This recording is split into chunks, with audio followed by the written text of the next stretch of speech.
যে ফ্রিজটা আছে, এই ফ্রিজটার খারাপ প্রবলেম যেটা আছে সেটা হচ্ছে এই ফ্রিজটার সার্কিটের প্রবলেম আছে। এই যে পিসি বোর্ডটা, এই পিসি বোর্ডটা খারাপ আছে। তো এই বোর্ডটা চেঞ্জ করে দিলে পিসিটা ওকে হয়ে যাবে, বা রিপেয়ারিংও করে দিতে পারি। তো আমাদের কাছে এর সার্কিট নতুন আছে বলে আমরা এটা চেঞ্জ করে দিলাম, চেঞ্জ করে দিয়ে দেখবো ঠিক হচ্ছে কি না। তো ঠিক হচ্ছে কি না সেটা নয়, ঠিক হয়ে যাবে, এটারই প্রবলেম আছে। তো এটা চেঞ্জ করে দিলে আমাদের হয়ে যাবে। তো চেঞ্জ করে দিয়ে দেখি তারপরে কী হয়। হ্যাঁ, অন করে যাবে। এই সার্কিটটা খুলছি, ফ্লিপটা খুলে চেঞ্জ করে দিলেই মেশিন চলে যাবে।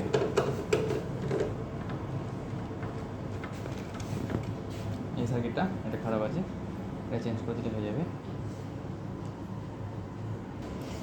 তো এই সার্কিটের প্রবলেম আছে, এই সার্কিটটা চেঞ্জ করে দিলে এটার প্রবলেম সলভ হয়ে যাবে। তাহলে এই ছোটো ফ্রিজটা ঠিক হয়ে যাবে। তো এই ছোটো ফ্রিজে দেখো এর মধ্যে কোনো কম্প্রেসার থাকে না, এর মধ্যে শুধু সেন্সার থাকে আর দুটো ফ্যান থাকে আর মিক্সি প্লেট থাকে। এইটা সার্কিট, এটা চেঞ্জ করে দিলে হয়ে যাবে। আর এখানে যা যা আছে, এই যে হিটসিঙ্ক, এগুলোই মূলত ঠান্ডা গরম করে।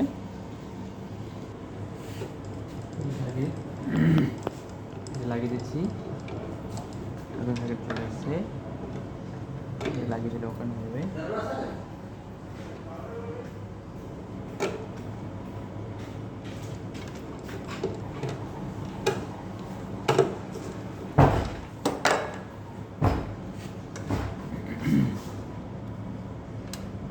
তার জ্যাক,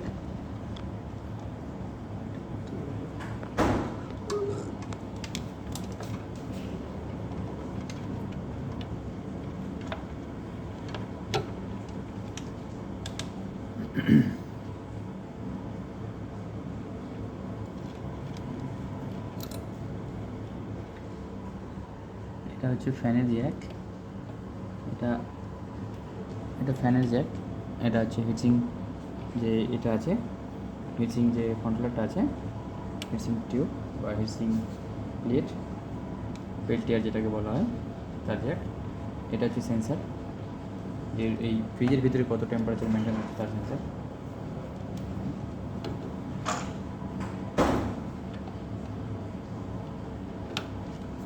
এই জ্যাকটা, এটা হচ্ছে পাওয়ার ইনপুট। এই লাগিয়ে দিয়েছি, এবার সব প্যাকিং করে দিয়ে দেখছি, চালিয়ে তারপর কী হচ্ছে দেখাচ্ছি। এই লাগিয়ে দিয়েছি, এটা লাগিয়ে দিয়ে কভার করে দিয়েছি, কভার করে দিয়ে মেশিনটাকে চালিয়ে দিয়েছি। এবার এই যে চালিয়ে দিয়েছি, এখানে পাওয়ার অন করে এর ভিতরে একটা স্যাম্পল টেস্ট করার জন্য দেখেও নিয়েছি যে ডগরম হচ্ছে কিনা। এই যে লাইট জ্বলছে, লাইট দুটো চলছে, এই জলটা রেখেছি ঠান্ডা হচ্ছে কিনা দেখার জন্য, টেস্টের জন্য। তো এই চলুক, তারপরে কী হচ্ছে না আছে দিক